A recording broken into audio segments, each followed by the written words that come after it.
Asalaamu calaykum maalin wanaagsan kusoo dhawaada buugga Atomic Habits. Maanta waxaan halkan kusoo koobayaa buuggan lagu magacaabo Atomic Habits waxaana qoray James Clear oo ah qoraa iyo hal-abuur reer Mareykan ah. Wuxuuna qoray buuggan oo uu soo saaray Oktoobar 2018.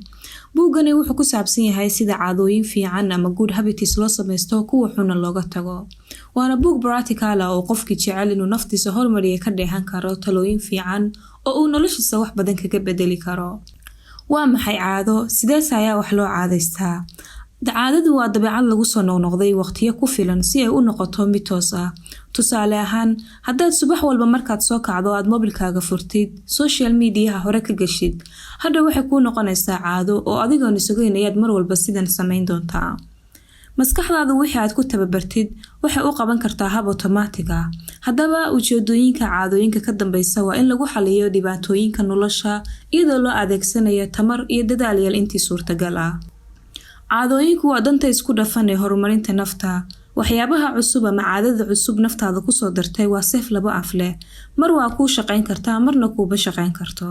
isbedelada yaryar waxay badanaa u muuqdaan kuwo aan wax isbedel ah sameyn ilaa intaad ka gudbayso khadka guduudan oo ah natiijada ama guusha weyn mar walba way soo daahdaa waxaad u baahan tahay inaad dulqaad yeelato caadada atomigu waa dabeecad yar oo ka mid ah nidaamka weyn waxay dhisi doontaa natiijooyin cajiib ah qoraagu wuxuu leeyahay haddii aad rabto natiijo wanaagsan iska ilow dhisidda yoolalka taas waxaa loola jeedaa diiradda saar nidaamka tusaale ahaan haddaad bilowdo ganacsi hore ha kaga xisaabtamin lacag badan ee u diyaargarow caqabadaha kusoo wajihi doona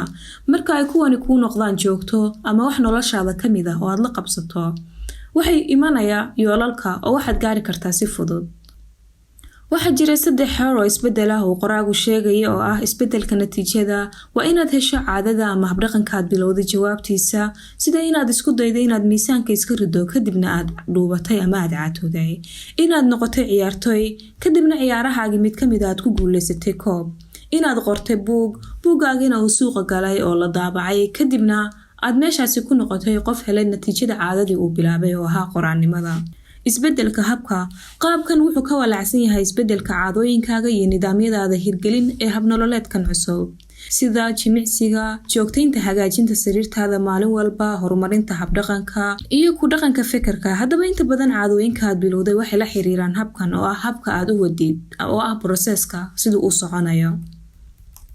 isbedelka aqoonsiga heerka aqoonsigu waa midka ugu qoto dheer ee bedelaya aqoonsigaaga wuxuu khuseeyaa caqiidadaada aragtidaada adduunka sida ay naftaadu isu aragto iyo kuwa kaleba inta badan waxyaabaha malaawaalka ah iyo eexda aad qabto waxay la xiriiraan heerkan natiijadu waxay ku saabsan tahay waxaad hesho nidaamku wuxuu ku saabsan yahay waxaad qabatid aqoonsiguna wuxuu ku saabsan yahay waxaad aaminsan tahay mararka qaar waxa laga yaabaa inaad haysato caado aad mar walba sameyso laakiin caadadan haba yaraatee waxba kama aaminsanid kaliya waxay kuu noqotay waxaad iska sameysa markasta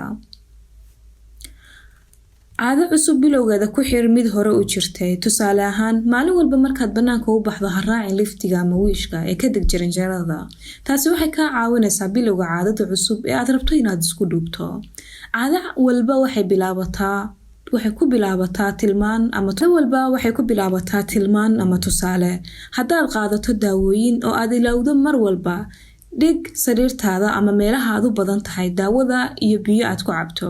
mar walba aad aragto way kusoo xasuusinaysaa sidoo kale markaad biyo la dhigto waxa kuu fududaanaysa inaad qaadatid daawadaada door noocee ayaa qoyskaaga iyo asxaabtaadu ku leeyihiin qaybinta caadadaada ama habdhaqankaaga dhaqanka aan ku noolnahay ayaa go'aamiya dabeecadaha na soo jiidanaya tusaale gudniinka fircooniga waa shay xun oo xitaa diinteennu aysan raalli ka ahayn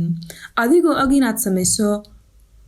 waxaa kugu khasbaya dhaqanka oo ka dhigaya mid soo jiidasho leh sababtoo ah waxaa leenahay rabitaan weyn ah oo inaan ku dhex milano qabiilka ama qowmiyadda aan nahay waxay u badan tahay inaynu ku dayano dhaqamada 3 kooxood oo bulshada ah kuwa kuu dhow oo noqon kara qoyskaaga iyo saaxiibadaada kuwa badan oo ah qabiilkaaga ama dadka aad la nooshahay aad ka soo jeedo iyo kuwa awoodda iyo saameynta leh